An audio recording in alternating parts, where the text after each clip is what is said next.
The country is currently embroiled in the biggest wave of strikes since the 1980s, but now, with new laws announced by the Prime Minister Rishi Sunak currently working its way through the House of Lords, those trade unions and the workers they represent are also facing the biggest sledgehammering in a generation.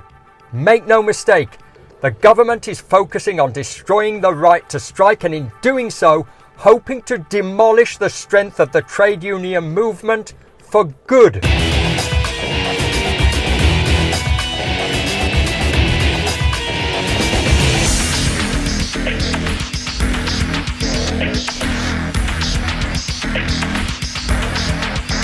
The new bill initially focused solely on rail workers, but now targets millions of public sector workers across the NHS, the railway, fire service and education.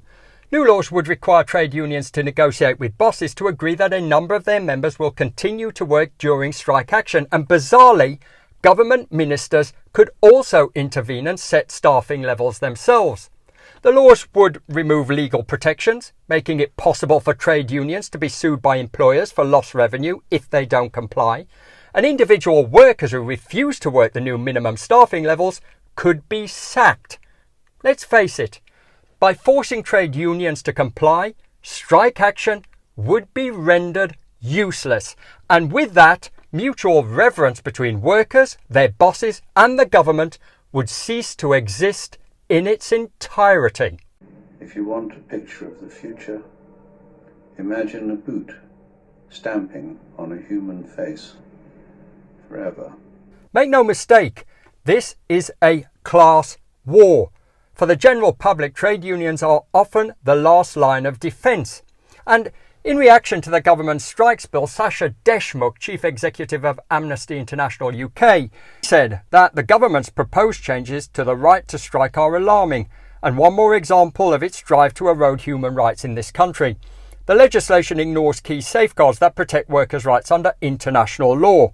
It gives ministers sweeping powers to impose minimum service levels after whatever consultations they see fit, rather than requiring them to negotiate alongside unions and employers, subject to third-party arbitration where agreement cannot be reached.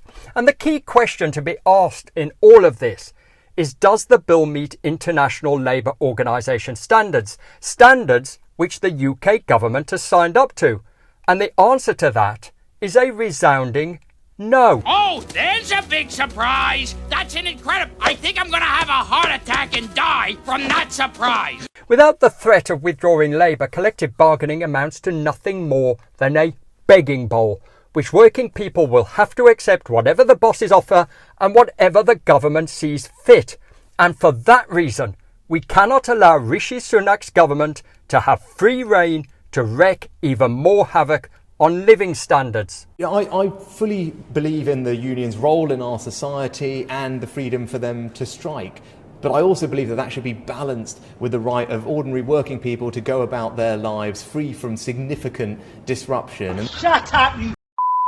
What it boils down to is the right to strike is an essential freedom in a democratic society, and if these laws are allowed to pass, a precedent will be set that threatens the rights of every worker, and workers' rights are equally as important as the freedom of expression and the right to protest, both of which are under attack and must be opposed. Ultimately, though, the future is staring at us in the face, and the rights that protect us from exploitation must be defended.